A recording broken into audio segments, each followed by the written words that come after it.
देखिए, हमारी पार्टी और हमारे नेता आदरणीय प्रशांत किशोर जी ने इस मामला को स्वर्गीय बिंदालाल गुप्ता जी के पुत्र के साथ बैठकर पूरी इत्मीनान से बारीकी से समझा है और उन्होंने साफ साफ प्रशांत किशोर जी ने कहा है कि यह मामला जिला प्रशासन और स्थानीय प्रशासन की ये विफलता से का यह परिणाम है, जिसके कारण एक आम गरीब व्यक्ति को डीएम कार्यालय के सामने आत्मदाह करना पड़ा और अपने प्राण को त्याग देना पड़ा। और जिस मामला के लिए प्राण त्यागा है उन्होंने, आज 1 साल बाद प्राण त्यागने के बाद तब उनको जमीन आवंटन हुआ। ये अपने आप में ये बिहार की कानून व्यवस्था पर अपने आप में एक बड़ा सवाल है। और प्राण त्यागने के बाद उनको जमीन मिला, जिस जमीन का पेपर उनको 10 साल पहले मिल चुका था, उस पेपर को लेने के लिए उनको प्राण त्यागना पड़ा। और प्राण त्यागने के बाद आज 1 साल बाद भी न उनको जमीन मिला, न उनको मकान मिला।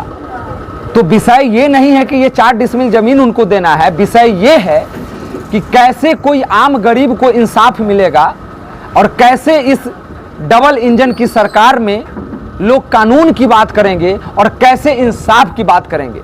इससे बड़ा नायाब नमूना क्या होगा जो पूरे देश को पीएम, सीएम और डीएम चला रहे हैं। उस डीएम के कार्यालय के पास हमारे कांटी विधानसभा के बिंदालाल गुप्ता कांटी नगर परिषद के रहने वाले, और वो प्राण त्याग दिए अपने हिस्से का जमीन लेने के लिए, और जिसका पेपर उनके पास था, जिस पर कब्जा दिलवाना था स्थानीय प्रशासन को, वो कब्जा नहीं दिला पाए। और तरपते तरपते और डीएम के चौखट और सीओ के चौखट और थाना पर रेंगते रेंगते उन्होंने अपना प्राण त्याग दिया और पत्र लिखकर अपने देह पर मटिया तेल छिड़का। क्या जलन को उन्होंने झेला होगा उस समय जब उनके देह पर आग लगी होगी। तो कितना 10 साल का जो ये दर्द है, वो दर्द वो 10 मिनट का आग का जलन दर्शाता है कि हम लोगों का एक उंगली जल जाता है तो रूह कांप जाता है, और पता नहीं कितने तरह की दवाइयां हम लोगों को लेनी पड़ती है। और जिस व्यक्ति का पूरा शरीर जल गया प्रशासनिक व्यवस्था के लिए, तो इस दर्द को मैं महसूस कर रहा हूं। और महसूस करके आपके माध्यम से हमारी पार्टी, हमारे नेता का निर्देश हम लोगों को मिला है कि यह मामला अपने आप में काफी संवेदनशील है। इसमें कांटी सीओ या जिलाधिकारी महोदय जिनकी लापरवाही है, पहले जिलाधिकारी नहीं थे, पहले ये सीओ नहीं थे 10 वर्ष पहले, लेकिन अब आप 1 वर्ष से हैं। और जिस मामला के लिए सीओ साहिबा और डीएम साहब जान दिए हैं आपके कार्यालय, आपके चौखट के सामने, वो मामला आज भी जस का तस बना हुआ है। आज भी उनके पुत्र, उनकी वृद्ध पत्नी इंसाफ के लिए तड़प रही है। तो हम आपके माध्यम से पत्रकार बंधु में तमाम प्रशासनिक महकमा को कहना चाहते हैं, इसमें अब लापरवाही नहीं करे, हमारी पार्टी को मजबूर ना करे, हमको मजबूर ना करें कि हम आपके चौखट पर फिर से आंदोलनात्मक कार्रवाई करने पर बाध्य हो। आप यथाशीघ्र जितना जल्दी हो, अगर वो जमीन विवादित है, हाई कोर्ट में मामला है, आपका पक्ष कमजोर है या मजबूत है, मैं वहां नहीं जाना चाहता हूं। अगर विवादित जमीन है तो उस जमीन को बदलकर आप दमोदरपुर में बहुत सारा और भी जमीन है, मिठन सराय में जमीन है, दादर कोल्हुआ में जमीन है, बैरिया के आसपास जमीन है, आप नगर के ही सटे हुए जमीन दीजिए। क्योंकि प्राण त्यागे हैं तो इनको आपके तरफ से सहयोग मिलना चाहिए, लेकिन जमीन विवाद रहित दीजिए और ये जमीन यथाशीघ्र उपलब्ध कराकर जो सरकार का आवास योजना है उसका लाभ दिलवाइए। और जो आर्थिक नुकसान हुआ है सूद पर लेकर उस विवादित जमीन पर आपने चिट्ठी दे दिया, एक चिट्ठी लेके उनका पिता 10 साल से भटक रहा था, आप दूसरा चिट्ठी एक और दे दिया, जिस चिट्ठी के दम पर ये लोग 3-4 लाख रुपया उस जमीन पर लगा दिया और सूद पर लेके वो पैसा लगा दिया, और आज वहां पे हाई कोर्ट ने स्टे लगा दिया। तो उस सारा पैसा का मुआवजा आपको जिस आपदा विभाग से, जिस कोषांग से देना हो, वो गरीब को पहले पैसा लौटाइए और जमीन देकर आवास उपलब्ध कराइए और इस मामला को रफा दफा कीजिए, खत्म कीजिए।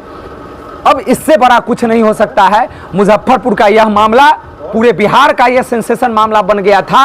तमाम नेता, आप लोग इतना क्विक एक्शन लिए थे मरने के बाद, लेकिन आज 1 साल हो गया उनके मरने के बाद। आज शहादत दिवस के अवसर पर हम लोगों को इन लोगों ने बुलाया है, हमारे पार्टी के नेता भी यहाँ पे उपस्थित है। उन लोगों के सामने मैं डीएम साहब आपको कहना चाहता हूं इस खबर के माध्यम से, आप इस मामला में ठंडा व्यवस्था नहीं लाइए और ढुलमुल रवैया नहीं अपनाइए।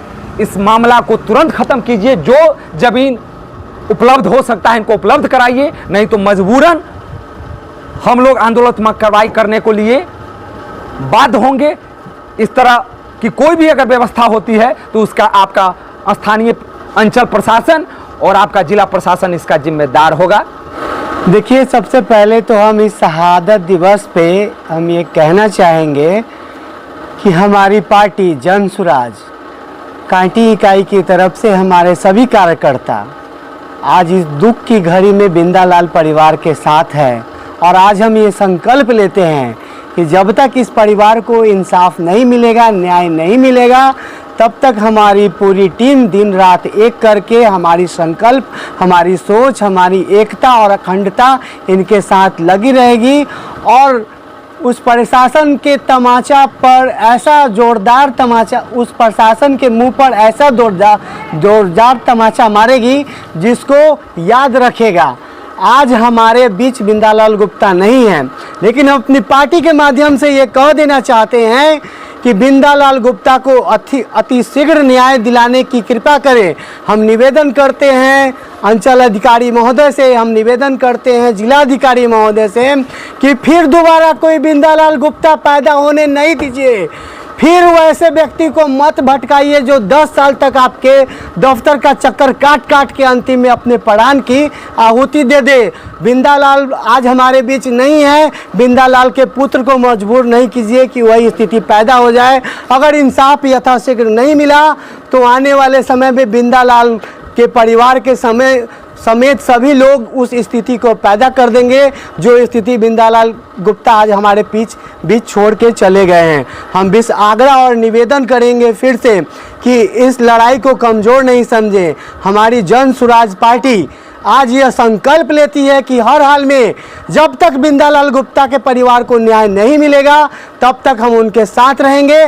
शासन से लेकर प्रशासन तक, रोड से लेकर संसद तक, सुप्रीम कोर्ट से लेकर हाई कोर्ट तक हमारी पूरी पार्टी, हमारी पूरी टीम उनको न्याय दिलवा करके रहेगी। सब्सक्राइब करें हमारा चैनल प्रकाश न्यूज़ लाइव और दबाए बेल आइकन हमारे खबर सबसे पहले देखने के लिए।